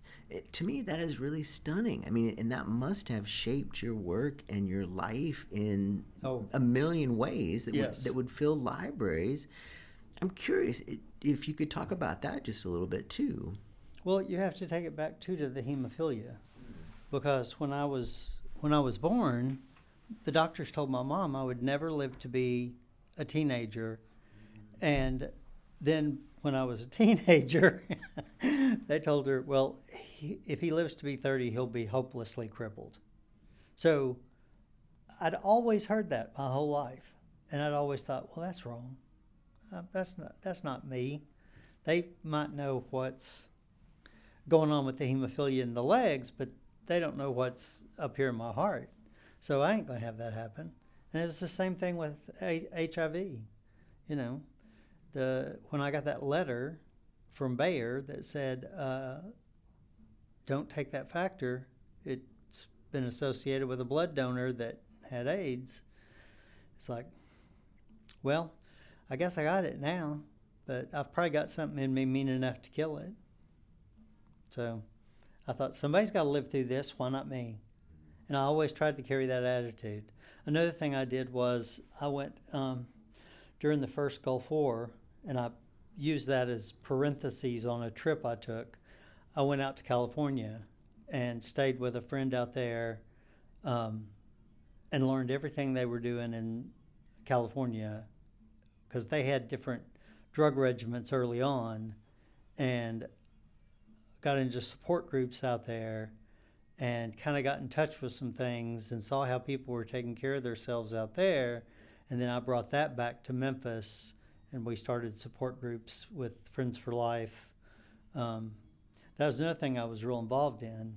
You know, it's Friends for All now, I think, but it was Friends for Life, and before that it was ADIAC, and I was one of the first people that helped get that all going and started, and was a really active support group member. And you know, I was a client at Friends for Life for years. We started the Monday night dinners, we did all that, and then I was on the board for a while. And after, I just kept burying people, you know, because I was living and they weren't. And so I went through about 3 support groups full of people, and then I was like, I'm not sure this is good for me anymore. You know, just need to step back away from this for a while. But yeah. I mean, I would imagine in some parts, like you were talking about how the commercial appeal would always sort of run stories on you for World AIDS Day. I mean, I would imagine there's also a kind of like a responsibility that comes along with that, or a kind of like, and probably a responsibility that is obviously thrust upon you, one that you don't necessarily have any control over. I imagine that must have been really difficult to grapple with as well, or wasn't it? Well, you're definitely outing yourself to everyone, right. And everyone's going to have an opinion about that. Right. And sometimes they'll share it with you, you know. There was also always, it was interesting, the letters to the editor section, the next couple of papers, you know, of, well, he deserves to have that, and blah, blah. You know, they never get it right. They never have the compassion, or it's like, listen, because they would always assume, because I'm gay as well, you know, a gay hemophiliac, well, of course I was going to get HIV. But, you know, 80% of the hemophilia community seroconverted, because the way they make the product, it's a big vat of blood, like the size of a beer brewing vat, and 1 pint of infected blood in that infected the whole thing. And then it all gets sent out. So 80% of people with hemophilia seroconverted, and that community was devastated, lost a lot of people. So I lost friends in that community, and I lost friends in the gay community. But yeah, the paper was, it had a double-edged sword. It did. But, you know, you were talking about this, I wish I could think of Peter's last name. Sanjay. No. No. Not a teacher. He was a AIDS activist, one of the very first ones in Memphis. And he was given a lecture at Overton Park one day, right after when I'd first got into town. I was new. I loved the park, hung out there a lot. That was a beautiful park. And I just sort of walked into this demonstration that they were having, and it was about HIV and AIDS. And he was standing up there telling his story and giving a impassioned plea, and it clicked something in my head about, you've got a responsibility to do this. And so, you know, I wasn't a big stand on a box and make a speech kind of guy. But later, me and a guy named Daryl Bowers, when Friends for Life was going, we would go and tell our stories at churches and for youth groups, schools, anywhere that would hear us, and give them a message about, being careful and safe sex and all of it. So I did that a lot too. So I was pretty involved in trying to make a difference with all that. But to do that, you had to also be honest about, you can't do that with a mask on. It's not very genuine then. So you are outing yourself and putting yourself out there for people to make comments about, or, but that never really bothered me. Like I said earlier, you kind of got to hit me with a brick to offend me. Or maybe get my attention. I don't know. I might just be that thick-headed. All right, let me check the time. We're doing good. We got about 20 minutes. How you holding up? Oh, I'm good. Okay. All right, so heading back to MCA. So you're working on your master's degree. Who did you work really closely with when it was time Miller. to do that? Okay. So then there was Fred Burton, Remy Miller, and Tom Lee had come to the school. They were all three fabulous additions. And I don't know, I think Fred, I would model for his classes. And I never took him as a teacher, but I sat in so many of his classes that, and you watch him teach and you learn from him. And I'd be in there sometimes for critiques. I'd go in and sit in on their critiques of the sketchbooks, because I'd always loved sketchbooks. And that was another thing Joel was really good at. He worked on sketchbooks every day. I'd never seen that boy. He didn't have a moleskin sketchbook with him. But yeah, I would learn a lot just from sitting in on those critiques and watching Fred teach his students. I love that you had that experience with him where he was, one of the people that you worked with, in the MFA program, but then also you were able to watch him do his thing without him actually being your teacher at the moment. Melissa Dunn was telling me that when she was in Chicago, she would model, and that was another way that she started to have a sort of like an art-like experience. The alarm. Something is making noise. Sorry about that. That's okay. Now, and so I'm curious. Melissa Dunn's amazing. I love her. Oh, yeah, Melissa's the best. Now, what do you think? What were some things that you noticed or that you picked up in terms of thinking about Fred? Because I know you also taught later, and so I know, when we teach, we think a lot about the people that we've seen teach. I mean, in some ways, we're sort of a big amalgam of that stuff. Well, I started teaching early on, but I taught in the Saturday school program, and I started teaching kids, the little kids, and that was just a way to make some money. But I loved it, and I sort of was. I don't want to say I was the fill-in guy, but I was sort of a floater, so that if somebody couldn't be there, I would take over their class and do a different project or just a one-time project sort of thing, not maybe what was ongoing. Or so it was kind of a fill-in, I guess. But I got to teach all the different age groups, and I got really into age-appropriate materials and reading about kids' developmental stages, and making sure I had a teaching program and a something that a student plan that day that age group could execute. And so little kids drove me a little bit nuts, I will admit. They're adorable, but I'm glad they're someone else's. But the older kids is where I ended up gravitating to, the high school, some junior high, but mostly high school kids. And then when Bill Hicks gave up the Saturday school AP class, I took that over. And I did that for, I think, about 10 years. I taught. In the last couple of years, I even branched out and worked with some of the graduate students. I'd already graduated by then and worked with a few of the graduate students that Remy was, they had a bigger class and they needed some help. And I took Carlos, was the guy that, Carlos de Villasante. Yes, de Villasante. Mm-hmm. Yeah. He was another figure painter. I was his person. I won't say mentor, but yeah. An advisor. Yeah. Now, just out of curiosity, who were, like you were talking about Tom, Remy, Fred coming in. I'm curious, what was it like to work with them? Loved, Remy was my advisor, and we got along pretty good. We met once a week. He would give critiques. Sometimes I agreed with him, sometimes I didn't.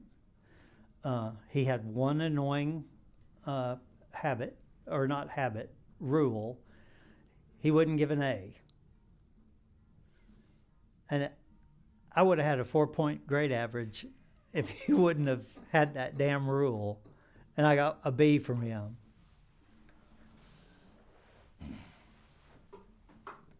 No, but thinking about him as a teacher, he was a good teacher. Now, what were some things that you think he brought? Because I mean, one of the things too that I'm aware of in terms of thinking about MCA is that all of the teachers were able to sort of be themselves, and in the same way that like a softball team has like a shortstop or a pitcher. Yeah. Talk to me a little bit about what you think Remy brought that other teachers maybe did not. Well, him and Fred had one thing that they had in common, and that was they had a great eye and a depth of knowledge about color that was really amazing.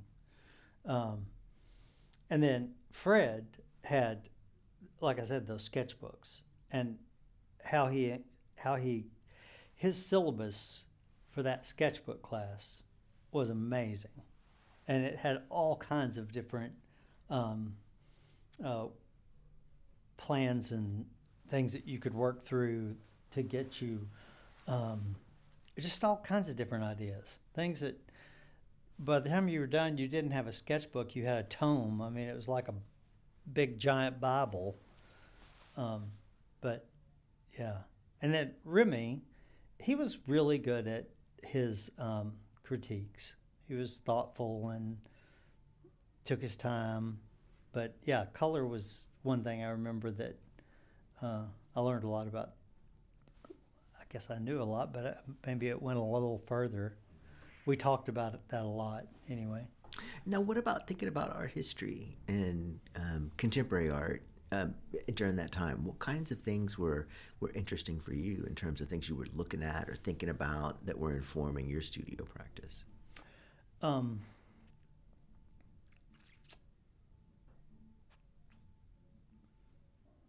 There were a lot of contemporary artists, but I never really latched on to, Alice Neal.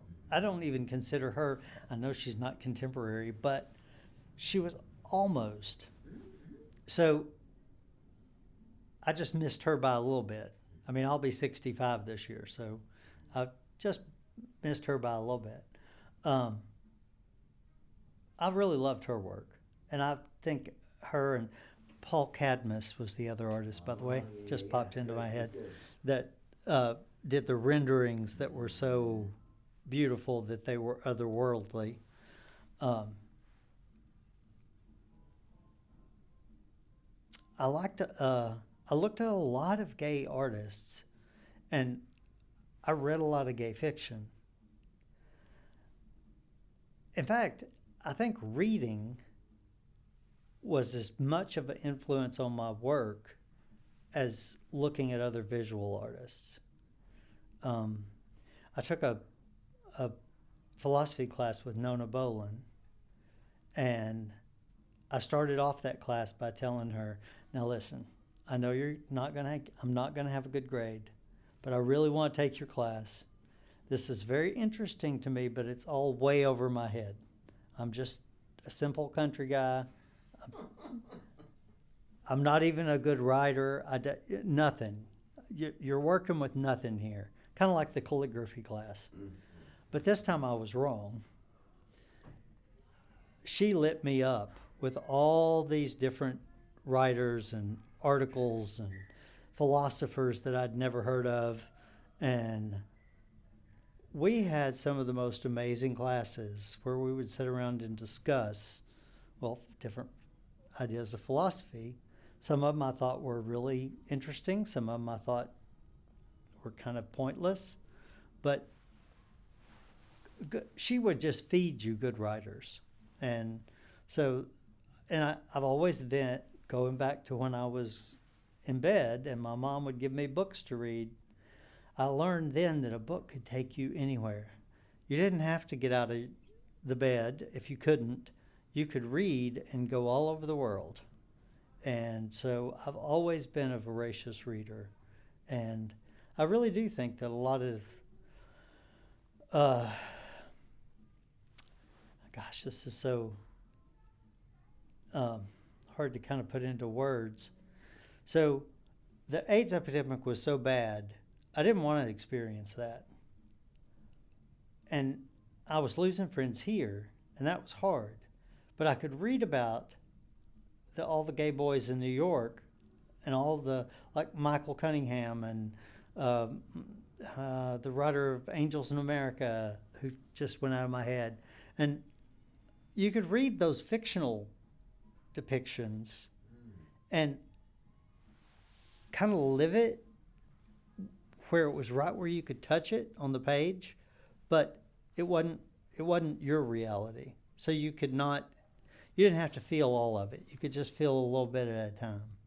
That doesn't make any sense, I know. No. I mean, I think that distance, can be, and then plus the shift to fiction can somehow be like a safety or like a kind of a barrier in there. Oh, that's interesting. Okay. Now, so just out of curiosity, what were some other things that you were reading at the time that you were talking about? You were saying that a lot of the stuff that you were interested in or thinking about, you were reading. Just give me, if you got some examples you could pull out, that'd be great. I know, I told you it was like a pop quiz. I know, right? Once you say that, it all goes right out of my head. Well, it was all the, like, Tony Kushner. I'm trying to think of this one guy that was always just railing. David Wojciechowicz.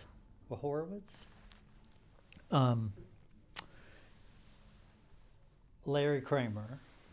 Yeah. All of that genre and everything they wrote, I would read. And I used to get what was the name of that magazine? Big format. Interview. Yeah, Interview. I used to get Interview all the time, and there would be just tons of, those guys wrote in there a lot. So that and their novels I liked. So that's interesting. Now, what were some other things in terms of the community? Were there people that you felt like you had a strong kinship with their work as well? Oh, well, Joel. Yeah. Definitely. For sure. Do you know Garen Schrader? Mm-hmm. Okay. Garen and me he also lived in Oklahoma, right near where my parents were. His family grew up there. And if I remember right, he had a studio at Martial Arts for a little bit as well. Yeah. He did. Mm-hmm. Him and Joe, who I can't think of Joe's last name, went to the New York exchange program that they had. And so that was one thing. We went up there. They had a big show in New York with the end of that exchange program with Parsons. I think it was Parsons. And anyway, he's always been a good friend of mine. So he's another person that was an influence, and I would listen to their critique of my work. Him and Joel were two people that I always kind of, if I was having trouble, I'd give them a call and have a little studio visit, or, like I said back then, trade Polaroids.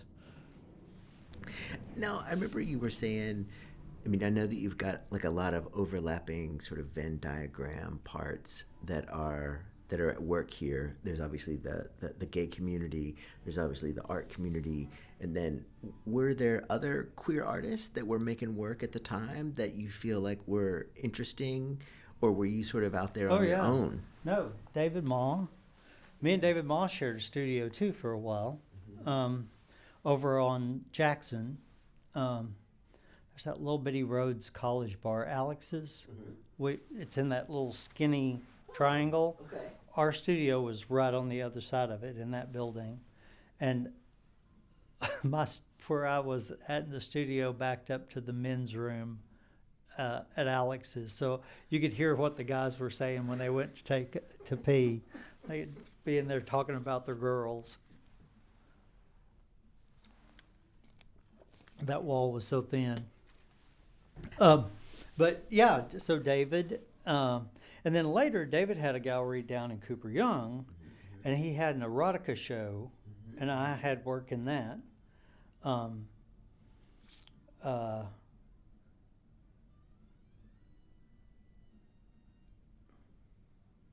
to think who else.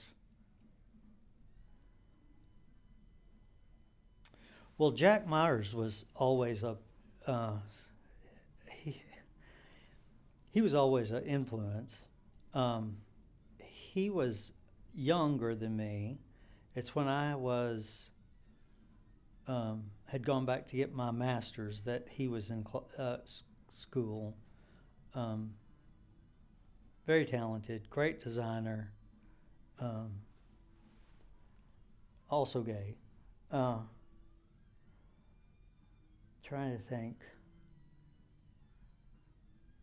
There was a whole group of people. I need to stop drinking beer, apparently. It's like the indicator. It's like the thing that's sort of like making us forget everything. It's age-related cognitive decline is what it is. But now, thinking about again the community and the people who were there. I mean, you were also active in the community when Plan B was going. Mm-hmm. Now, Jack was big in Plan B. Okay. He was the one kind of leading that whole thing. Right. And Melissa was over there too, I think. That's right. Okay. And I'm trying to think some of the ladies that was over there. We've got to stop trying to make me think of names. That just does not work. I can see their faces. Now, were there some... What about thinking about the other institutions? Like, were there shows, exhibitions that were particularly important? We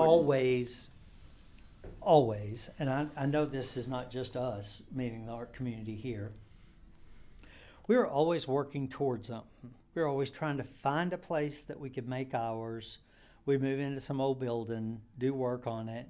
You know, Plan B for a long time was downtown by the old coffin down on Hewling, that building down on Hewling, near the paperworks. There was a building down there that took over the whole second story of it. And we were always trying to fix things up, patch things together to make up studio space. And then if we needed an exhibit space, we had to, if there wasn't one that wanted our work, you know, we weren't going to be in Lisa Kurtz or Alice Bingham. Yeah, that wasn't that wasn't our style. So we'd make our own galleries. We'd figure out a space and put shows together, and you know, that's how Art Farm started, and we got it going, and we'd put zines out, and just seems crazy now, but we were always pushing and working, and it was always hard, but it was fun too. Well, I mean, thinking about that, I mean, I think Memphis has always been a place where, like you were saying, Lisa Kurtz, Alice Bingham, they're not going to show us, and so we're going to find another place, or we're going to make another place and figure out another way to make this work. Now I'm curious, what are some things that you remember about some of those art farm experiences? Because I remember those were really sort of rough and tumble. What were some things that you sort of remember about some of those shows? Uh, Mostly just getting ready for them. I mean, we would usually have studio openings, so people could come do a tour, sort of like on a Friday night, or it's usually a Friday night, I think. And you'd get all your work out and get it ready, put it up, uh, and then you'd go make sure everybody else helped them get their stuff up, and hope somebody turned out. Hope you could sell a couple of things to pay rent. And that also the community. All right, so Karen Capps and Carol Roberson were in my first MCA classes, Okay. and they had studios over on Broad Street.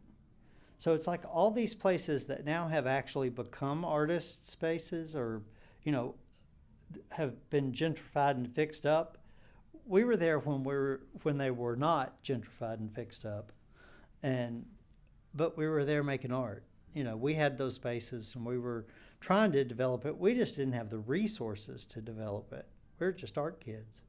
So, but yeah, No, I don't know. I don't think I know Karen Caps.